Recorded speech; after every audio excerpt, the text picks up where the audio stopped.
One of the guys that's been missing is Donovan Peoples-Jones. Still not sure if he'll be able to come back. Baker Mayfield talked a little bit just about the chemistry that he and Donovan Peoples-Jones have developed this year.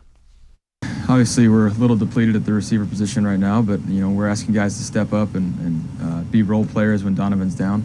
So it's he's an important part of our downfield passing game, but we have to find ways to make up for it when he's not in. He's a very consistent guy. He's somebody that he's going to be in the same spot every time. And you talk through it with him throughout the week, and you can trust that he's going to do it come game time as well. So Ashley, how big of a lift? They get Kareem Hunt back. That's going to help the pass game.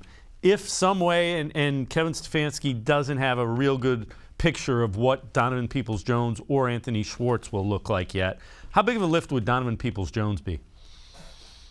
He would be huge. I was looking at some of his numbers today. Pro Football Focus has him this season with a 99.9 grade on deep catches, which are defined as catches by 20 yards or more. And he's, I think, only missed 2 looks like that this season. So obviously he just gives you an entirely new element with your downfield looks. And we know that vertical passes are something that the Browns have struggled with this season. I think it's amplified when DPJ is not in there. But as you said, Kareem Hunt coming back, we know that is very likely a possibility. He talked today as well and said that for himself, that he is hopeful that he's going to be able to play. So all in all, can only go up from here, I think, in the pass game, even if you just get Kareem Hunt back this week.